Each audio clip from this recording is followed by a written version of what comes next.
Hello friends, सभी के garden में जाड़ों की तैयारियां शुरू हो चुकी होंगी। तो आज मैं आपके साथ शेयर करूंगी बीज से आप अपने जो फूलों वाले पौधे होते हैं उन्हें कैसे ग्रो कीजिए। ये सभी जो बीज देख रहे हैं ये लास्ट ईयर मैंने कलेक्ट करके रखे थे और देखिए ट्रू लीव्स भी आ चुकी हैं, कैलेंडुला, नास्टेशियम और मार्गरेटा डेज़ी और होली हॉक्स। ये सारे प्लांट्स जो हैं आप देख रहे हैं ये धीरे धीरे ग्रो हो रहे हैं। फिर मैं इनकी रिपोर्टिंग भी आपके साथ शेयर करूंगी। तो सीजनल प्लांट्स भी जो हैं आप देख रहे हैं, ये बालसम का पौधा, एक भी पौधा मैंने इस बार बाय नहीं किया है, सब बीज से अपना ग्रो हुआ है। तो अगर मैं बोलूँ कि बीज से आप कैसे ग्रो करें, कैसे सेव करके रखें, और ये क्रिसेंथेमम में देखिए बड्स आने लगी हैं। इसके साथ साथ ये कॉस्मोस का पौधा, मैंने पूरी इसकी केयर शेयर की है, इसके बीज कैसे आपको कलेक्ट करने हैं सब शेयर किया है। इसके साथ साथ ये टमाटर मैंने एक बार डाला था, एक सड़ा हुआ टमाटर अपना ज़मीन में, और हर साल मुझे ये एक दो पौधे मिलते रहते हैं।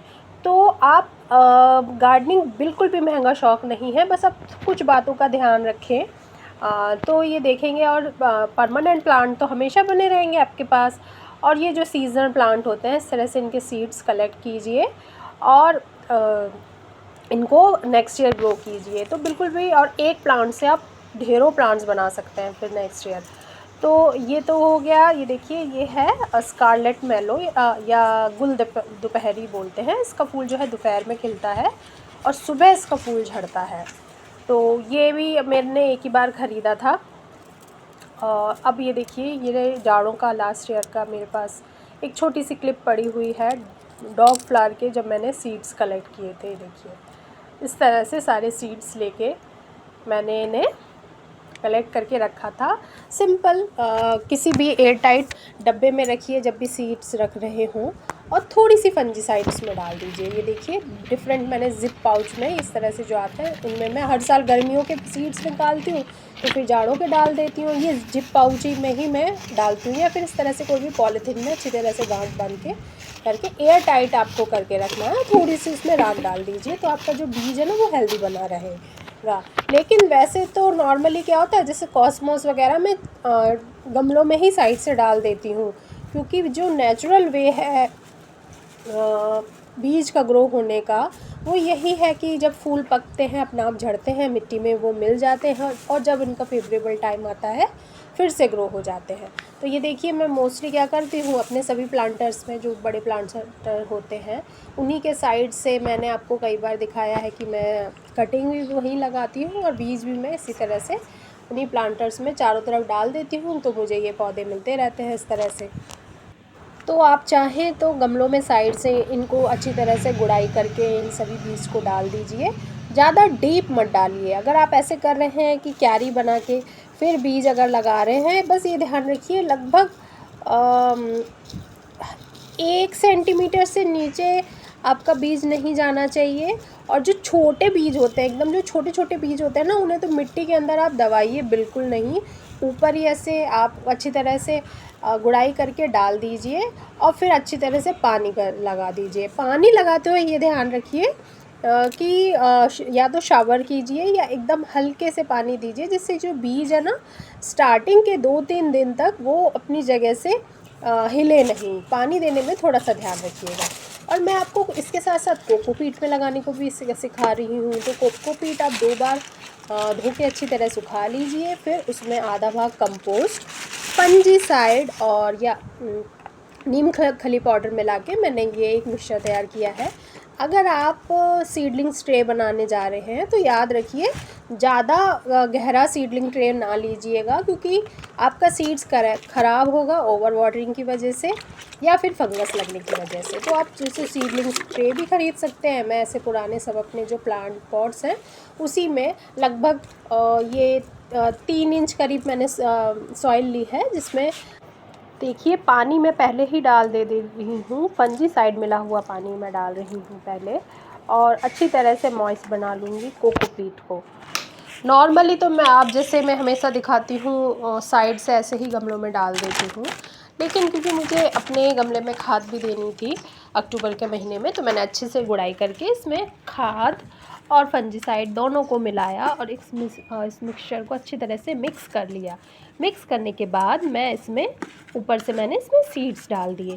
सीड्स डालने के बाद आप एकदम हल्की सी सिर्फ 1 सेंटीमीटर ही परत लगाएंगे, उससे ज़्यादा नहीं। ये याद रखिएगा, ये बहुत इम्पॉर्टेंट है। जितनी ऊपर आप हल्की परत लगाएंगे, क्योंकि जितने भी सीजनल प्लांट्स होते हैं ना, होलीहॉक्स को छोड़ के बाकी सभी इतने छोटे छोटे सीड्स हैं, अगर आप एकदम उन्हें गहरे दबा देंगे तो वो शायद जर्मिनेट ना हो। तो ये आप ध्यान रखिएगा। आप देखिए, ये कोकोपीट के ऊपर मैंने अपने सीड्स डाल दिए हैं और उस दिन तारीख थी 9 अक्टूबर। तो 9 अक्टूबर को मैंने ये सीडलिंग्स लगाई थी और जस्ट 3 दिन के अंदर 12 अक्टूबर को मुझे ये ग्रोथ दिखाई दी। और मैं आपको एक ज़रूरी बात बता दूं, बीच में बारिश हुई थी हमारे यहाँ और कई जगह पे नॉर्थ इंडिया में ओले भी गिरे हैं और उत्तराखंड में स्नोफॉल हो गया था। तो उस समय जो वेदर था ना, वो टेम्परेचर जो काफ़ी अच्छा मतलब ठंडा था, जैसे 25 के करीब था, 20 से 25 के करीब। इसलिए सीड्स मैंने लगाए और देखिए सीडलिंग्स कितनी जल्दी ग्रो हो गई। टेम्परेचर बहुत इंपॉर्टेंट रोल प्ले करता है। अगर ज़्यादा गर्मी में मैं लगा देती सितंबर में, जब बहुत ज़्यादा गर्म था, तो इस तरह की ग्रोथ मुझे देखने को नहीं मिलती। अब देखिए, पानी आप इस तरह से ही डालिएगा, जैसे या तो आपके पास हाजरा वगैरह हो जिससे आप पानी दे सकते हैं, अदरवाइज़ इस तरह से बॉटल में होल करके आप पानी लगाइए, जिससे सीड्स हिले ना स्टार्टिंग के कुछ दिनों में। और ज़मीन में पता है क्या हुआ था, एक दिन पूजा के चक्कर में मैंने पानी नहीं दिया था, तो थोड़ा सा लेट ग्रोथ्स हुआ।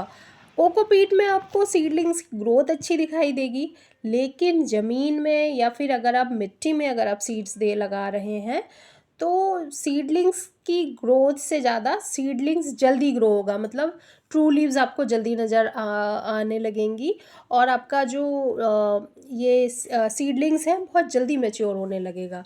तो आप इस तरह से देख सकते हैं। और बीच में एक दिन मेरी थोड़ी सी वैसे ही, जैसे मैं बताती हूँ, दुर्गा पूजा के टाइम पे मेरे से हो ही जाता है, पानी नहीं दिया था। तो ये देखिए, कुछ आइस प्लांट के सीडलिंग्स मर गए, तो बहुत दुख हो रहा है मुझे, लेकिन चलिए कुछ बची हुई हैं। और कल की ये वीडियो मैंने ये शूट करके रखा था 27 अक्टूबर, और आप देख रहे हैं बेला में भी अभी फूल खिल रहे हैं।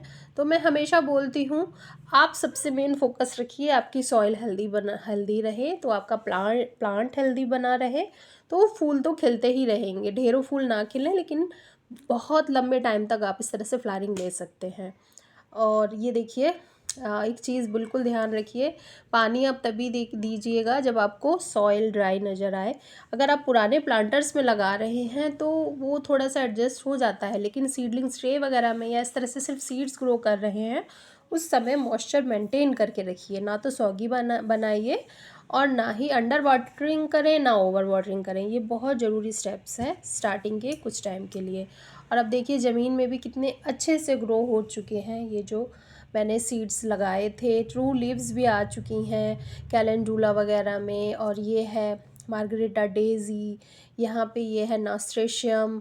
तो बहुत सारे, अब देखिए कितने सारे पौधे मुझे फ्री में है, ये सारे पौधे फ्री में मुझे मिले हैं इतने सारे। तो मेरे को तो इस साल मैंने बालसम, यानी ये जो गुल मेहंदी का पौधा होता है, मैंने इतने बांटे हैं, मुझे ही पता है किस तरह से मैंने इनकी सीडलिंग्स मैंने ठिकाने लगाई हैं। इतने सारे पौधे मेरे पे तैयार हो गए थे बालसम के।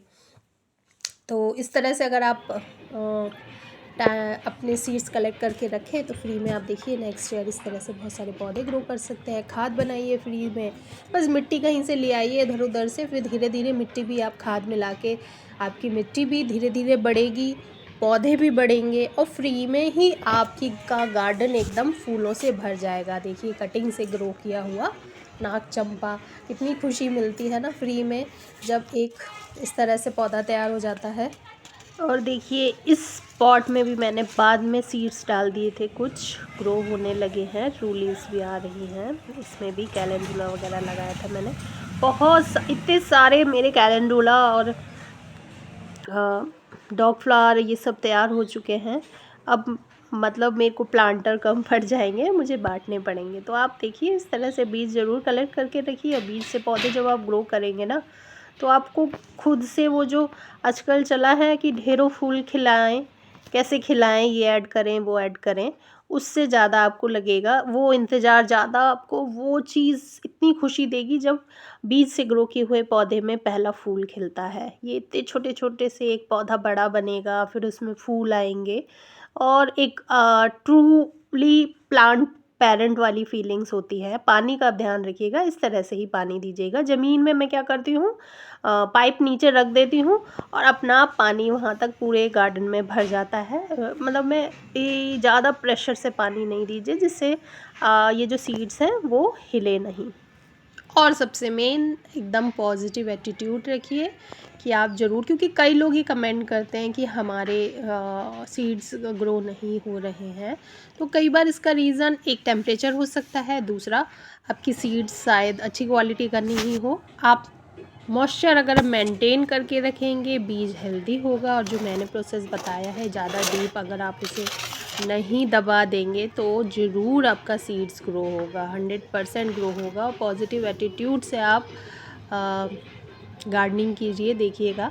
और थोड़ा टाइम लगता है, देखिए प्रैक्टिकल नहीं जब तक करेंगे तब तक आप एक्सपर्ट नहीं बनेंगे। तो हर साल ज़रूर सीड्स, इसलिए मैं कहती हूँ कि अपने जो सीजनल पौधों से सीड्स कलेक्ट करके रखिए और फ्री में इन्हें लगाइए, इन पे एक्सपेरिमेंट कीजिए और धीरे धीरे एकदम सीडलिंग्स प्रो बन जाएंगे आप भी। और लास्ट में एक क्लिप, जब मैं बालसम की अपनी ये जो हैं प्लांट्स किसी के साथ शेयर कर रही थी, किसी को दे रही थी, इतने सारे पौधे फ्री में मैंने बांटे हैं सबको। सनलाइट की अगर बात करूं तो इनडायरेक्ट ब्राइट लाइट में जर्मिनेशन होने तक रखिए और 1 हफ्ते के बाद सुबह शाम की 1 से 2 घंटे की हल्की एकदम जो ठंडी धूप होती है उसमें रखिएगा। तो ये तो देखिए परमानेंट प्लांट्स मार्च से लेकर अभी तक इसमें फूल खिल रहे हैं और ये बीज से ग्रो किया हुआ अपराजिता। इसी तरह से आप बीज से ढेरों प्लांट्स तैयार कर सकते हैं।